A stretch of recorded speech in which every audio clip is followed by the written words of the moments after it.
irmãos e meus irmãos, mais uma vez estamos aqui. Nessa feita nós vamos comentar a lição de número 10, lição essa que vai ser lecionada no dia 7 de junho de 2026. O título da nossa lição é A Experiência Transformadora de Jacó. Para comentar essa lição está aqui o presbítero Alexandre e o nosso irmão professor Ricardo. Professores e professoras, a paz do Senhor para vocês.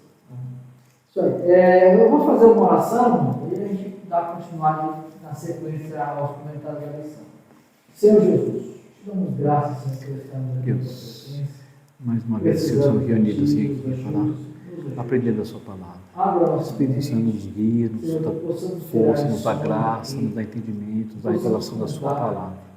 Fica presente, Senhor, nessa reunião, fica presente nessa live, Senhor, que possa ser uma bênção, Senhor, para os professores, para as professoras, Senhor. Deus abençoando, Senhor, as nossas vidas, abençoando, Senhor, em nome de Jesus. Bom, Ricardo, faz a leitura do textuário da verdade prática. Vamos lá.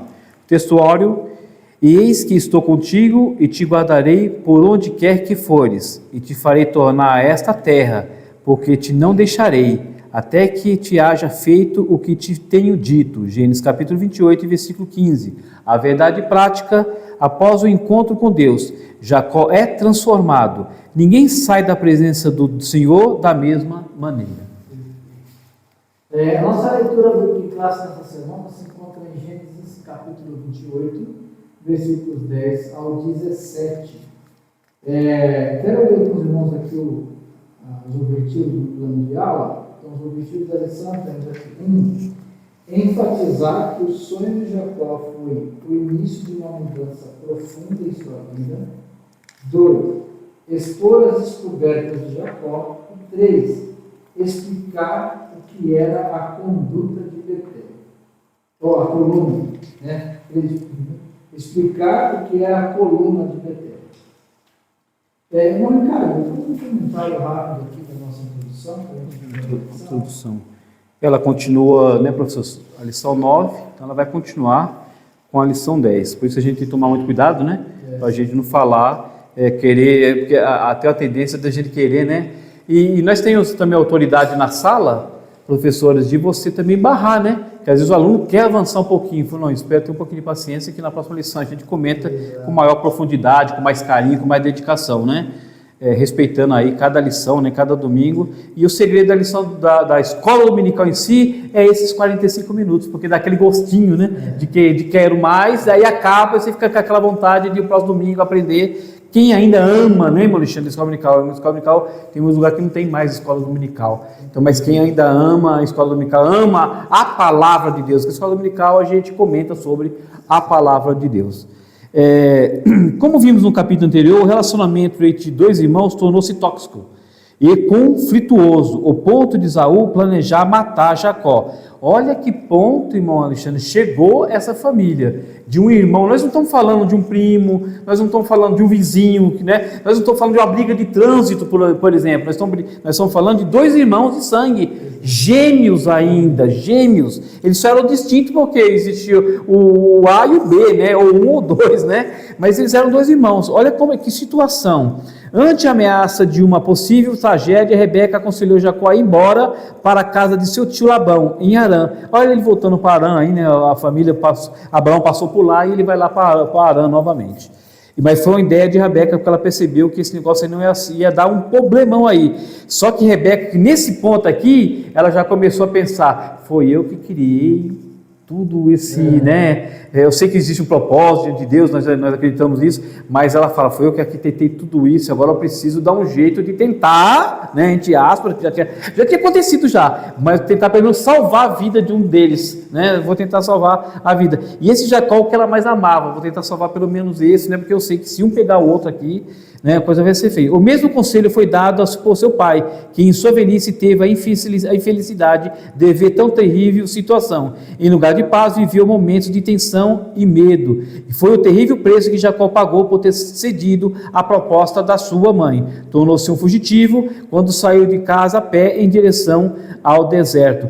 Alguns estudiosos até falam que foi a última vez, né, que ela viu, você vê que é o preço, né, de uma rebelião, ou de um pecado, de uma coisa assim, mal intencionada, houve uma mal intenção ali, né, houve ali, igual nós não estamos aqui para julgar, né, ficar julgando as pessoas, porque eu sei que é uma história de 4.000 anos, né, que aconteceu aí, né, ou mais ou menos, mas aconteceu. Não tem como. Eu queria mudar a gente queria mudar. Quando você lê algumas. Por exemplo, eu queria mudar a história de Davi. A gente queria mudar aquela história de Davi, mas não tem. Aconteceu. Tem coisa que acontece, tem que contar. Não adianta você falar, eu queria ser diferente, mas não aconteceu. A gente só comenta, né? A gente tenta cavucar alguma coisa, tira a lição, tira alguma aplicação pessoal nossa para ver, né? Para a gente não cometer, né, Alexandre? O mesmo erro.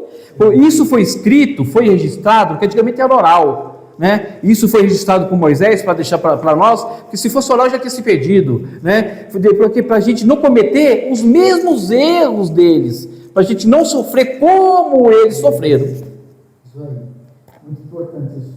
Entrando no ponto 1 aqui, nós temos um sonho que mudou uma vida. O escada que tocava o céu. 2. Deus apresentou-se em sonhos a Jacó. E o terceiro, as promessas de Deus a Jacó. Nesse caminho da fuga, né, indo em direção a Arã, para a casa do tio, em algum momento ele para numa certa região, e aí não tem mais um travesseiro, não tem. Então ele arruma uma pedra ali, e aquela pedra passa a ser o seu travesseiro. E naquela noite ele tem um sonho. E nesse sonho ele vê uma escada que tocava aos céus e os anjos subindo e descendo nessa escada. Aqui, irmãos, a gente vê a força que tinha a promessa de Deus sobre essa família. É fato que ele saiu fugido por conta de um erro, mas ele saiu fugido. Só que agora nele estava a promessa de continuidade e da nação que viria o Messias. Então Deus estava com ele. Aqui, de certa forma, é algo que foge à vontade ou ao padrão de Jacó, porque era a vontade de Deus ali, tinha algo divino. Veja bem, isso aqui é importante a gente poder separar, até para a gente tomar cuidado no nosso dia. Conversa com os seus alunos. Às vezes nós, nossas fraquezas, a gente vai para um culto, às vezes não teve um dia tão bom, cansado, não tem um tempo sem pegar na Bíblia, aí você vai para o culto, chega lá, o pastor te dá a oportunidade, aí você pega um versículo, fala, e Deus abençoa, né? Às vezes, naquele dia, às vezes tem até gente curada, tem coisas que acontecem no milagre. E aí você se sente. A gente pode ter dois tipos de sentimentos. Olha, eu sou tal mesmo, porque se eu estou ruim, né? Não estudei direito, aconteceu isso, mas a gente tivesse estudado. Por outro lado, nós precisamos entender que há uma graça de Deus em nós, há uma misericórdia divina sobre nós. E é isso que estava sobre Jacó. Jacó, ele sofreu todas as consequências que ele poderia sofrer pelo seu erro. Mas enquanto ele estava caminhando e sofrendo as consequências com o seu erro, ele tinha a mão de Deus sobre ele para levá-lo e trazê-lo em paz. Isso aqui é extremamente importante. Nós temos que dividir a vontade de Deus, a ação divina, a misericórdia de Deus sobre nossas vidas e as nossas falhas. Porque dentro das nossas falhas, das nossas fragilidades, nós não podemos se acomodar com aquilo. Nós temos que estar sempre buscando melhorar, para não achar que podemos fazer as coisas de Deus de qualquer jeito, né? Irmão Ricardo, eu queria que eu continuasse, falasse um pouquinho do item 2, fica à vontade. Interessante sobre esse sonho aqui, da escada, né, que subia, e é gostoso quando você lê isso, ou em filme, né, também vê, né, tem muito, e você começa a imaginar, né, tem uns sonhos, né, imagina, parece que é meio doido, né, você, que sonho, você sonha um sonho, você fala, não é possível, mas depois quando você medita, ou você, lá na frente acontece alguma coisa, é onde você vai entender, né, o significado do sonho. Então, você começa a ver aquele sonho de José, ou o próprio sonho do faraó, né, de sonhar que uma vaca comeu outra vaca, e viu aquele negócio de 7, e aquelas 7 espigas, e aquela espiga significa 7 anos, aí você fala, meu Deus do céu, então você vê que tudo, parece que alguém pensa ao contrário, mas na verdade, Deus está no comando. Se nós temos um presidente, que eu não vou falar o nome, mas nós temos um presidente, porque Deus quer ele. Tem gente que não acredita nisso não. Alguém acha que alguém fala, não, Deus largou. Não é, Deus não largou nada. Ele, na verdade, ele está no controle. Às vezes ele permite algo, porque ele é assim, mas que ele está no controle, ele está no controle da sua vida, ele está no controle do seu casamento, ele está no controle da sua área financeira, ele está no controle da sua família, ele está no controle da sua saúde, ele está no controle do seu ministério, ele está no controle. Não pense que está tudo descontrolado, ele cuida da igreja. A igreja ela não acaba, irmão Alexandre. A igreja é igual a árvore, as folhas caem e não se renova. Elas caem no inverno e no verão elas brotam, fica a coisa mais linda. A igreja é a mesma coisa, a igreja não acaba. A gente fica falando, ai meu Deus, parece que a igreja está acabando coisa nenhuma. A igreja da Assembleia de Deus começou com Daniel. Vou dar o exemplo da Assembleia, Daniel Berg e Gunaving. Desse Daniel Berg e Gunaving, que eram duas pessoas distintas, e nós estamos falando de duas pessoas, né? O que virou isso? É uma árvore, você vai ter uma árvore gigantesca de pessoas hoje. Então não acaba. Então Deus está no controle. Ricardo, o que significa esse sonho então? Esse sonho você tem que lembrar, sabe de quem? De Cristo. Porque você pode ver que existia um caminho que os anjos andavam, eles subiam e eles desciam por uma escada, não é isso? Essa escada é o caminho, isso é Cristo. É como se fosse Cristo, é a escada e na sua dimensão maior. Ele que liga o mundo imaterial ao mundo espiritual. Mas existe um mundo espiritual? Sim, Senhor, existe um mundo espiritual. Existe um mundo material que nós vemos. Eu estou olhando para essa Bíblia aqui, ó, capa de couro, isso aqui é o material. Mas quando você sobe, igual o Alexandre falou, sobe, tem oportunidade, você abre, você começa a falar, você sabe para onde você vai? Mundo espiritual, porque é no mundo espiritual que o Espírito vai lá, fala com o seu espírito, fala com a sua alma, a pessoa derrama lágrima, a pessoa chora, a pessoa fala língua estranha, isso é o mundo espiritual. Muitas pessoas, você falou, são curadas, é isso que está entendendo aqui. Então isso aqui é Cristo. Irmão, nunca fale uma lição dessa. Ricardo, é muito difícil você, sem apontar Cristo, não entre nessa. Você ficar 45 minutos, você contou a história e você não falou de Cristo, perdão, me desculpa, não foi uma lição de Cristo, não foi cristocêntrica, você perdeu aí alguma coisa. Aponte Cristo, irmão, que Ele é o centro de tudo.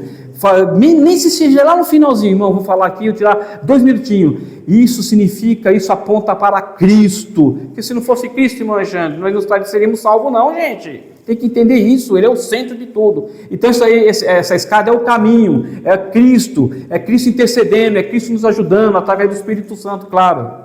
Deus apresentou sem sonhos a Jacó. Aí a pergunta é, Deus ainda nos apresenta em sonhos? É uma reflexão. Deus ainda fala com você? É uma reflexão que você precisa falar para o aluno. Deus ainda fala. Quanto tempo fala que você não fala com ele e ele não fala com você? São reflexões, a gente precisa pensar nisso. Porque eu vou dar uma lição dessa, você precisa aplicar. Quanto tempo faz que eu não falo com Deus? Olha aqui, que eu não falo com Deus. E quanto tempo faz que Deus não fala comigo? É isso que eu preciso pensar também. Eu preciso tirar alguma aplicação. E é engraçado que esse lugar aqui, Alexandre, é o lugar da presença. Isso aqui é muito profundo. Ele foi no lugar onde estava a presença de Deus. Você vê o texto que você vai entender. Ele foi no lugar onde estava a presença de Deus. Lógico que ia falar com ele mesmo, mas ia falar mesmo. A gente vê aqui também um ponto que essa foi a primeira vez que Deus se revela a Jacó. E agora Deus não se revela a Jacó simplesmente como uma divindade qualquer ou alguém, mas ele se revela a Jacó no sentido de que, revelando a Jacó que ele seria a continuidade. Então as mesmas promessas que ele fez para Abraão, que ele fez para Isaac, ele agora reforça com Jacó, né? Nesse item 2 aqui, mais ou menos no meio, fala assim: o Eterno fala a respeito do seu pacto com Abraão e Isaac, prometendo que daria a Jacó a terra em que ele estava deitado.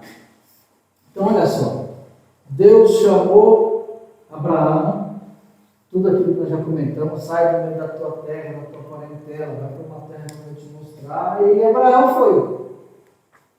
Quando Abraão morreu, que chegou a hora de Isaac, Deus se apresenta a Isaac e fala: Isaac, anda, peregrina nessa terra, vai para cima e para baixo, mas não desce ao Egito. Aqui é o lugar que você deve ficar. E quando ele chega para Jacó, ele fala: Jacó, você vai. Você vai passar dificuldade, só que eu vou te abençoar. Tudo que você me pediu eu vou te dar, e eu vou te trazer de volta, porque a esta terra eu darei aos seus descendentes. Então, Deus se apresenta a Jacó como seu Deus, como Deus de Isaac, como Deus de Abraão, como Deus que está continuando a promessa. Então, aquela revelação, e aí quando termina, né, ele fala assim: Deus estava aqui e eu não sabia. É muito forte. Aí nós vemos a falta nesse momento, né, até aqui, a falta de conhecimento de que Jacó não tinha de Deus. E a vida de Jacó, por mais que ainda tenha muito que ser transformada, ela começa aqui num contexto já diferente. Porque Jacó ele vai para Padan-Aram não simplesmente por ter sido enviado por sua mãe ou por seu pai. Ele não vai para Padan-Aram simplesmente porque ele foi fugitivo do seu irmão. Mas ele vai para Padan-Aram com a promessa de Deus que ele vai, mas que ele volta. E aí, é como essa lição fala muito de promessa, né? Ao longo do trimestre, estamos falando de promessa para Abraão, promessa para Isaac. Aí vem uma pergunta para nós: até que ponto nós estamos confiando nas promessas que Deus fez para nós? Né? Ricardo, tem mais alguma coisa que não queira comentar aqui? O engraçado é que é como se ele endossasse, né? Ele falou, é como se ele falasse: eu estou reforçando aquilo que eu falei com o seu avô, né? Aquilo que eu falei com o seu avô, estou reforçando para você, Jacó, que é real. E é engraçado, não vou falar todas as promessas, né? Mas são 4 promessas, e uma delas eu prometeu que ele a terra em que ele já estava deitado naquela noite sombria, onde ele estava deitado já era. Não, isso aí é muito profundo.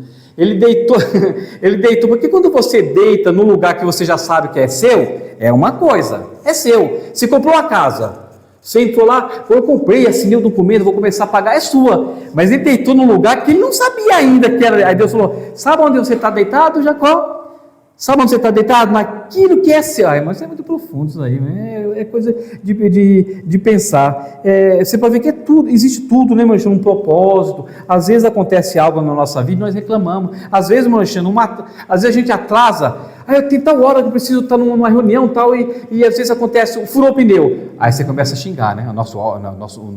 Nossa natureza é xingar. Não é possível. Aí começa a brigar, briga até com a esposa. Só que a gente não sabe que às vezes esse furado pneu existia um propósito ali. Às vezes Deus estava te guardando de um assalto, às vezes Deus estava te guardando de um acidente grave que você poderia se acidentar e não era hora de se acidentar, não era o momento, né? Porque pode acontecer, né? O crente não está isento de acidente, gente. O crente não está isento de doença, mas o crente ele tem que entender assim: se aconteceu isso, glória a Deus, não. Glória a Deus, vamos arrumar, né? Mas a gente quer um teste, é trânsito. Trânsito é um teste tremendo, irmão. Tem gente que não passa num teste, não. E xinga e fala, né, esses cabelos. Gente, é o cotidiano, é o que nós vivemos.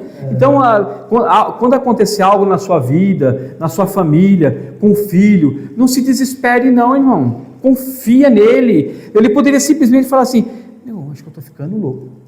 Um sonho de um anjo subindo escada, porque eu nunca vi um sonho assim, né?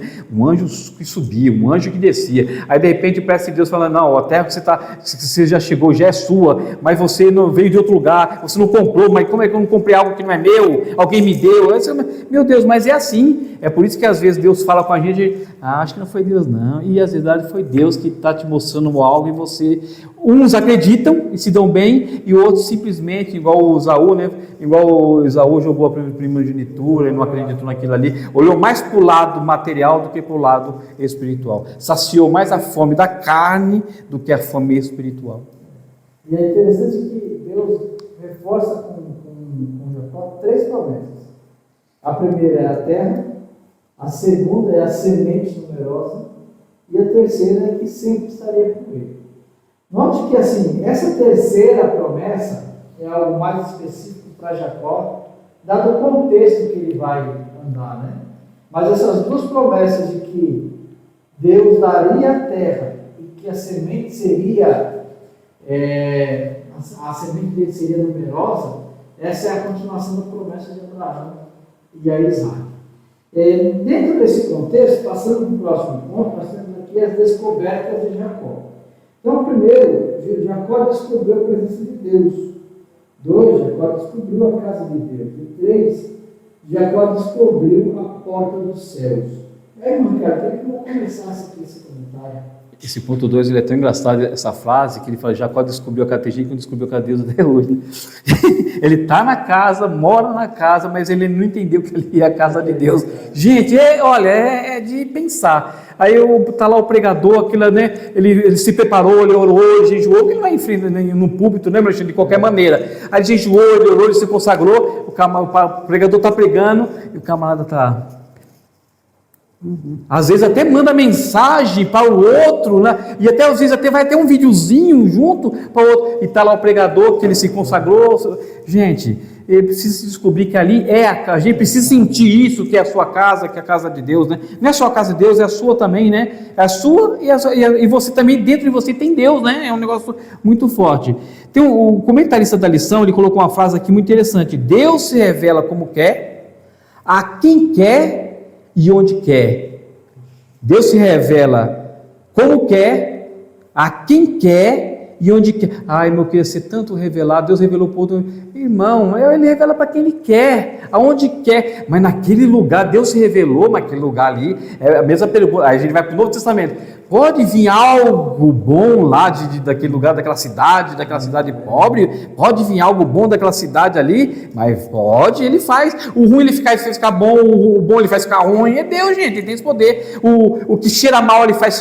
Aquele homem que fedia, ele ressuscitou, ele começou a cheirar coisa boa, ele começou a cheirar carne de gente que tinha acabado de ressuscitar. Ele é assim, ele faz coisa, ele age. Deus se revela como quer, a quem quer e aonde quer. Isso é inquestionável, ele é assim.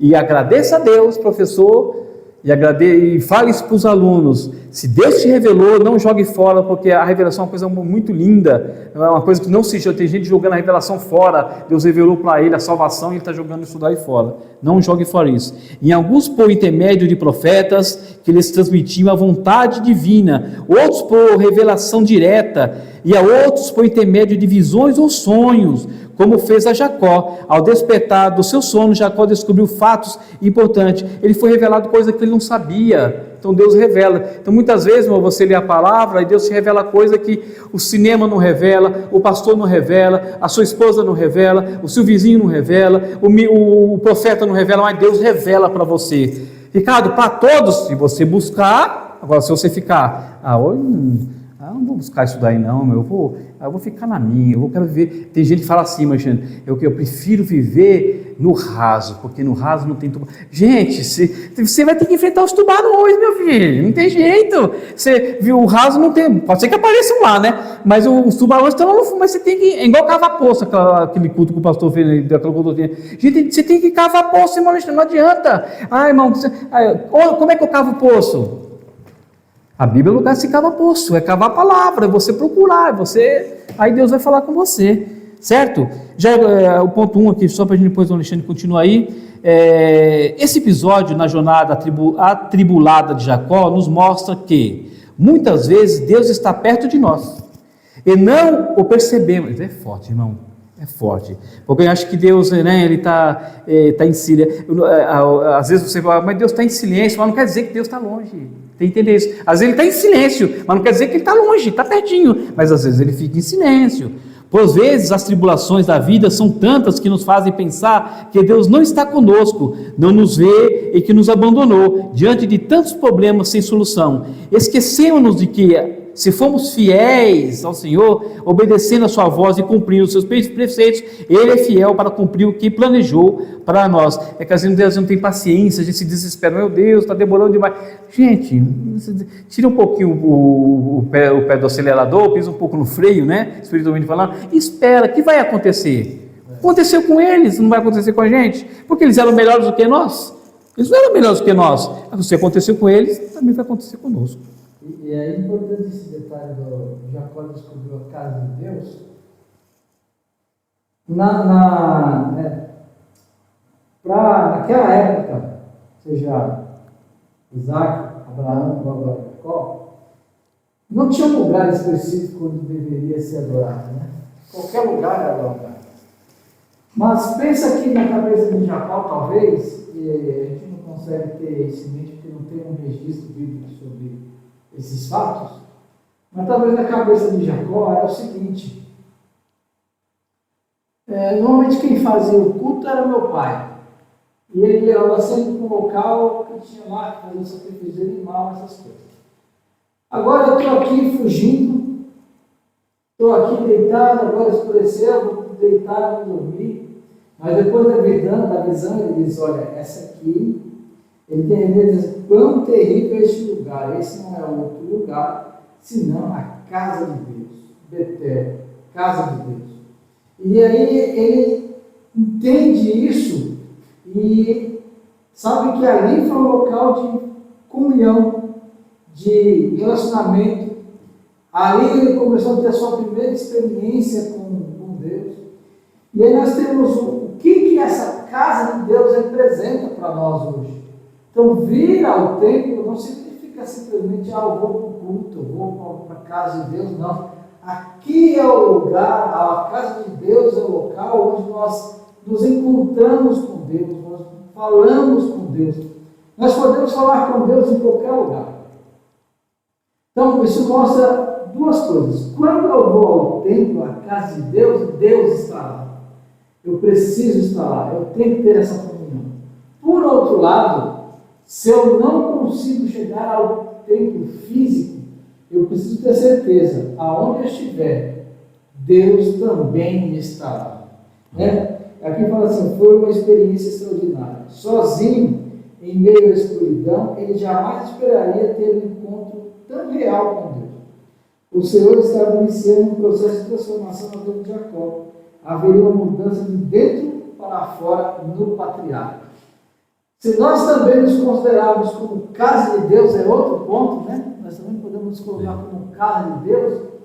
É mais um item que Deus está habitando em nós. E nós temos que tomar um cuidado com o nosso corpo, com aquilo que nós vamos fazer, com as nossas decisões.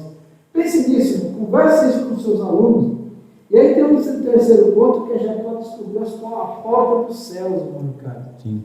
Não pode falar para nós isso aqui. Interessante aqui, que quando você, por isso que eu falo, professor, fica atento em detalhes, aponte Cristo. Quando você fala da porta do céu, você lembra quem? Cristo.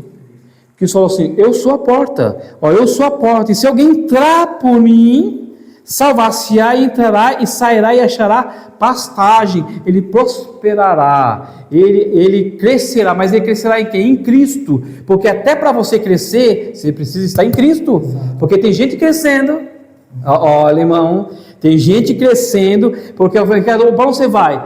Joio e trigo, irmão, trigo e joio, eles crescem junto, só que o joio não deixa de crescer, gente, precisa meditar nisso, Manjandre. Alguém acha que o joio fica minguado, não fica. O trigo cresce, mas o joio cresce também, é aí que está o perigo, porque eles são muito parecidos, mas eles crescem junto, estão no púlpito, estão nas escolas dominical, estão na portaria, estão nas igrejas, estão no colo, eles estão juntos, são falsos profetas, eles estão aí no nosso meio aí, então eles crescem junto. E outra coisa, quem mexe com esse joio? Só Cristo. Então a gente precisa crescer em Cristo. Você sabe por que eles são joio? Porque eles nunca entraram pela porta. Irmão, vocês não estão aqui não, eles nunca entraram pela porta, irmão Alexandre.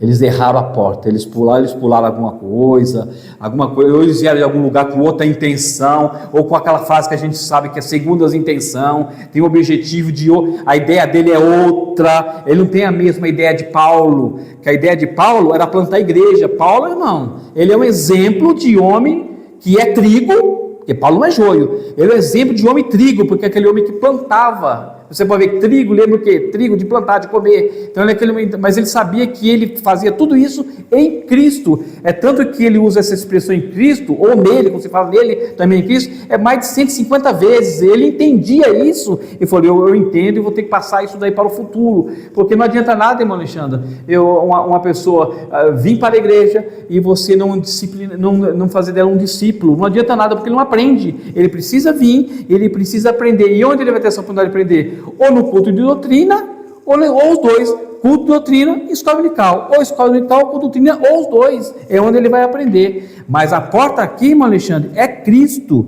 Diante do impacto da visão, Jacó disse a si mesmo, e esta é a porta do céu. Sabemos que uma porta tem uma abertura através do qual se dá acesso a olha só, ela dá acesso a determinado ambiente. Como é que eu chego a Cristo? Como é que eu chego a Deus? Através de Cristo, Ele é a porta. Não tem como se ter revelação de Deus, Pai, sem Cristo. Então você precisa apontar isso para o aluno. Fale de Cristo na sala de aula, não esqueça disso. Extremamente importante. Estamos falando de Cristo, se a gente colocar aqui a presença de Deus, Cristo é o Deus conosco, é Deus entre nós. A casa de Deus, Cristo veio morar em nós como casa de Deus. Ele falou, se vocês guardarem, me amarem, guardarem a minha palavra, eu e meu Pai viremos em vocês e faremos morada.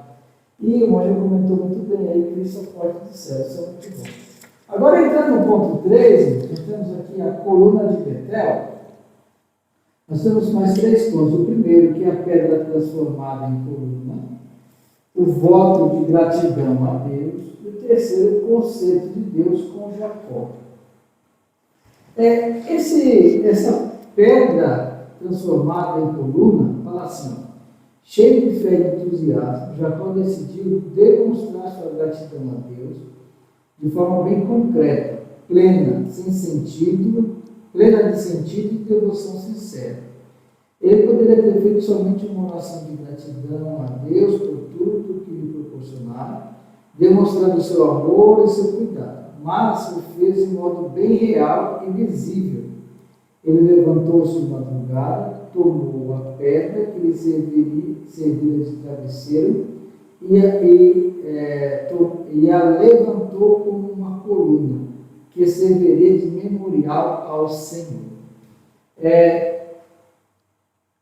Veja bem, aí novamente mais um símbolo aqui para Cristo, né? Sim, mais um símbolo. Porque ele pega aquela pedra que ele apoiou a cabeça, em cima daquela pedra, como ela foi a pedra que ele estava apoiado e recebeu a visão de Deus, ele toma aquela pedra como testemunho de que Deus esteve ali. E essa rocha viva como testemunho de que Deus está conosco é o próprio Cristo. É muito importante. Aí ele derrama um azeite, né, faz todo aquele contexto. Então aqui é a casa de Deus. Agora, uma coisa que eu queria perguntar para os irmãos, que eu acho que também vale a pena a gente perguntar na sala, analisar, o que está na minha memória sobre Deus?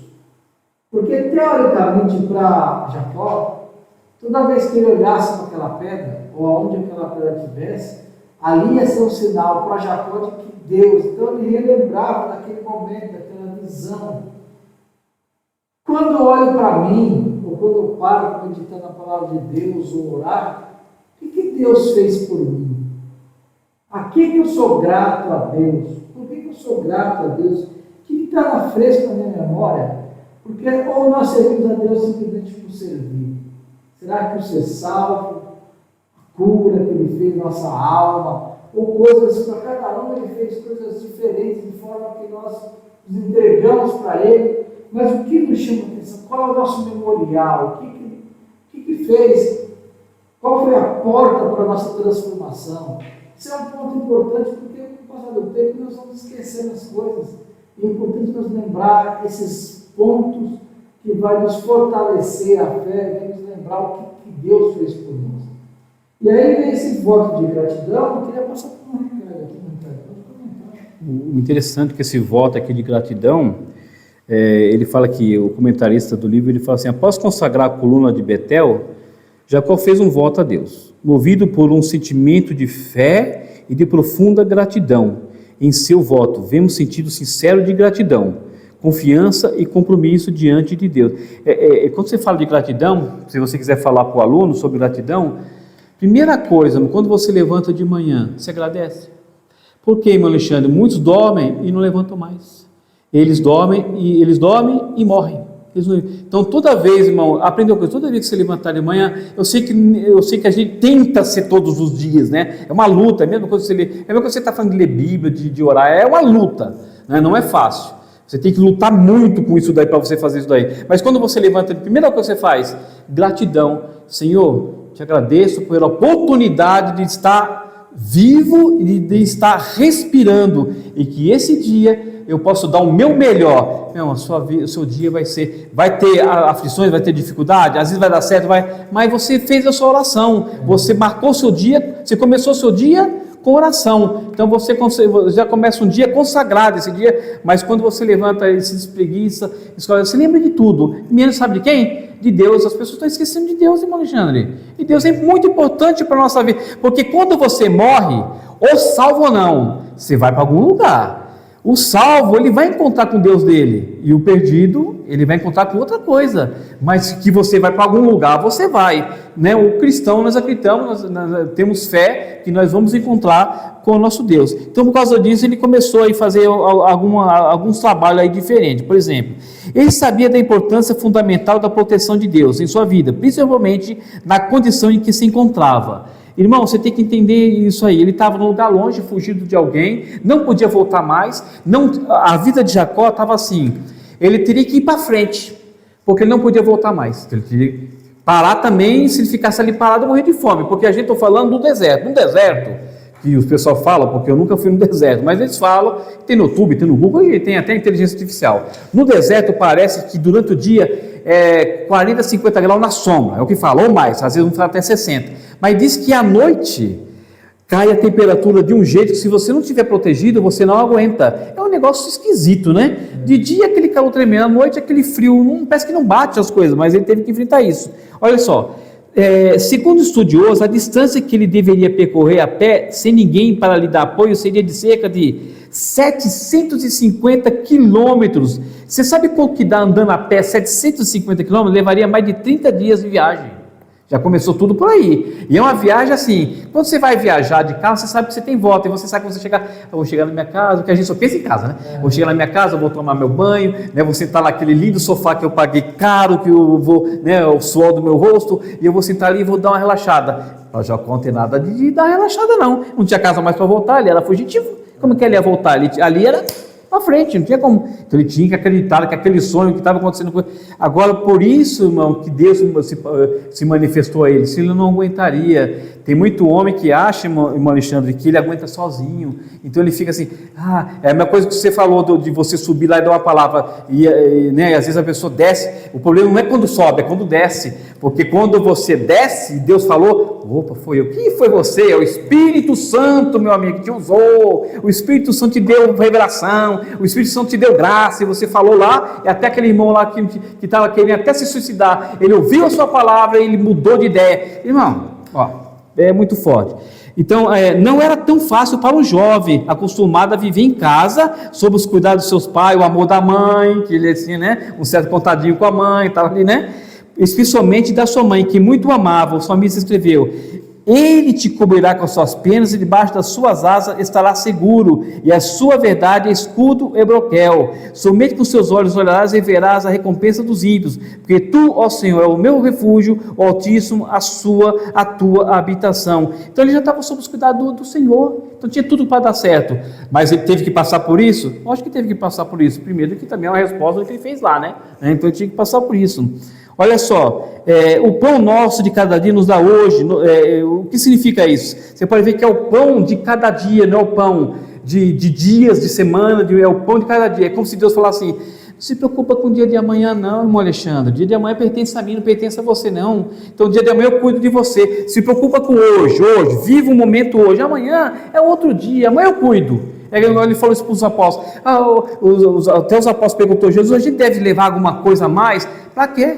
Eu vou cuidar de vocês, leva só o suficiente. leva só o suficiente, e no caminho eu vou cuidando de você. E não cuidou? Esses homens, irmãos, eles sacudiram o império, eles sacudiram o mundo na sua época, como John Wesley, Charles Spurgeon, Daniel Berg, eles sacudiram, eles estavam nem aí para essas coisas. E nós não, a gente fica aquele, ai meu Deus. Primeira coisa que a pessoa pergunta assim, pastor, mas como é, o salário é quanto, hein? Pastor, tem carro lá, pastor? Como que é? Pastor, tem acesso? Aí ele fala assim, pastor, você sabe, né? Eu tenho 4 filhos, lá tem escola, pastor. Né? Gente, Deus cuida, Deus, né? Ele vai dar um jeito, Deus cuida. Como cuidou dos pastores que morreram e chegou a Assembleia de Deus. Acabou, irmão Alexandre? A Assembleia está até hoje aí, mas foram pessoas que no passado acreditaram na promessa e chegaram até aí. Como Jacó acreditou, os homens também acreditaram. E, só complementando essa parte da promessa, porque aí o comentarista fala que Jacó prometeu o dízimo, né? Vai dar o dízimo de tudo. Então veja bem, irmãos, a gente percebe pela vida de Jacó que ele conhecia, Isaac falou para ele como as coisas deveriam ser, Isaac explicava como as coisas deveriam acontecer. E quando ele se vê diante de Deus, aquele sentimento de gratidão, aí ele falou, Senhor, quando eu voltar, se o Senhor me abençoar, eu vou dar o dízimo de tudo. Aqui eu não vou tirar nenhuma pregação que a gente já ouviu falar aí, que ele está fazendo uma barganha com Deus, mas eu queria destacar que mesmo que fosse uma barganha, note que o coração de Jacó, ele decide retribuir, ele decide entregar a Deus um pouco da bênção, assim como já era de costume, assim como ele foi ensinado pelos seus pais. É muito importante que a gente comente isso, porque nós precisamos falar para os nossos alunos que nós precisamos abençoar a igreja, temos que devolver esse dinheiro. O dízimo não é uma coisa da lei. Aqui, Jacó não tinha lei e ele decidiu dar o dízimo. Então, o dízimo é um sinal de gratidão, é um sinal de que você reconhece a soberania de Deus, é um sinal que nós reconhecemos como Deus nos abençoa e que nós entregamos o dízimo. E às vezes alguém pode ficar muito triste porque ele está entregando um dízimo de um salário muito grande. Mas veja bem, se o seu dízimo está muito alto, é porque o seu salário também está muito alto, né? Então isso é importante. Deus que dá graças a Deus. O dízimo é literalmente, por mais que às vezes seja uma obediência, às vezes nós temos que fazer um esforço, mas ele é uma manifestação da nossa graça, nossa gratidão e mostrando para Deus que nós reconhecemos que Ele é o nosso Senhor, que Ele tem nos abençoado e que nós temos bem dele. Entrando no próximo ponto, nós temos o conceito de Deus com Jacó. Aqui ele fala no começo, ele diz assim, as bênçãos do conceito eram transmitidas ao primogênito, mas que uma família de Isaac seria diferente, com a família seria Deus revelou que o filho mais novo serviria o mais velho serviria o mais novo. Já vimos que Esaú não deu importância à primogenitura. E como consequência, Jacó, que realmente desejava as bênçãos, recebeu as promessas que Esaú perdeu. Veja que, por mais que na aula passada, o comentarista colocou que ele errou e tal, mas note como ele descreve aqui essa vontade divina de que Jacó seria o abençoado. O pacto e o concerto de Jacó, de Deus, seria com Jacó.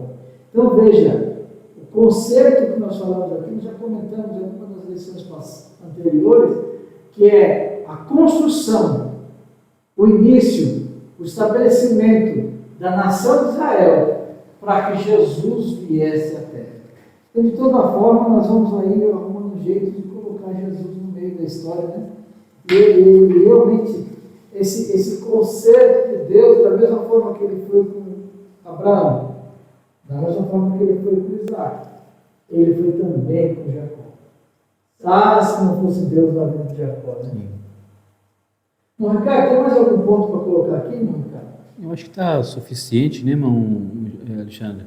Uma coisa que eu deixo para os professores é que a mesma fé que Abraão e Isaac tiveram para a gente também ter, né? Independente, né, da situação, da circunstância, do que você está passando, né, do problema, do que você está enfrentando no seu casamento, no seu lado financeiro, na sua profissão, né, na sua faculdade, no estudo que você está fazendo, independente, você precisa acreditar que Deus, Ele é provedor, né, que Deus cuida da gente, que Deus, né, Ele não vai te dar luxo, né, mas Ele vai cuidar de você, Ele vai te, de alguma forma, Ele vai cuidar de você como Ele cuida do... Eu acho interessante que você olha, às vezes observa um pouco a natureza, as formigas a gente não alimenta, você olha para um passarinho, as pernas são sequinhas, mas ele parece que ele é bem gordinho, aí você, às vezes eu até comento com minha esposa, como pode?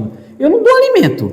O Alexandre também não tem tempo de dar alimento, o outro não dá alimento, o governo não alimenta eles, tem o Bolsa Família, mas é para as pessoas, né? No nosso Brasil, né? Ele não dá Bolsa Família para os passarinhos, né? Tem um Bom Prato também, são para as pessoas. Quem alimenta os passarinhos? Você não vê um passarinho magro, é Deus, não tem outra. Aí você faz, é muito lindo, isso é muito forte, irmão. Quando você olha a natureza e você vendo ela ser sustentada por ela mesma, né? Aí você vê que tem que ter um Deus aí que cuida deles, não tem outra resposta. Eu não acho outra resposta. Tem um controle, né? Tem um controle. E até baseado nisso que o irmão está falando, se a gente continua nesse ponto aqui, que ele diz assim, ó, assim como o patriarca Abraão e Isaac, o conceito com Jacó, exigia obediência e fé. E obediência e fé, essas dificuldades, a gente vai ver que Deus vai trabalhando na vida de Jacó. Deus trabalha, Deus faz, até o ponto que ele chega, nós vamos falar isso em missão mais posterior, eu quero cuidar também nesse assunto da missão, mas a gente vai ver que Deus chega num ponto máximo com Jacó, para transformar a sua vida. Mas aos poucos ele vai mostrando como Jacó tem que ter obediência e fé. E aí, acho que vale a pena comentar isso na missão, já dar uma pincelada, pelo seguinte: em que estágio da nossa vida nós estamos? Será que nós podemos ter um estágio como de Abraão, oferecer o próprio filho, oferecer aquilo que nós mais amamos? Ou será que nós podemos ter a fé de Isaac, de orar, de buscar? Até aqui, parece que não tem nada assim na vida de Jacó, para que a gente possa seguir como exemplo. Mas vamos continuar a lição, a gente vai ver Deus trabalhando pouco a pouco. E a vida de Jacó sendo transformada, né? Até o título da nossa lição é a experiência transformadora de Jacó. A gente vai ver que agora Jacó ele consegue partir para Canaã, tendo certeza que Deus o iria abençoar. E nós temos que caminhar em direção ao céu, tendo certeza que Deus está conosco. E passe isso aos seus alunos, passe isso a eles. Eu quero, a partir de já, dar um encerramento aqui e dizer que Deus abençoe sua aula e cada um dos nossos alunos. Deus abençoe. Amém.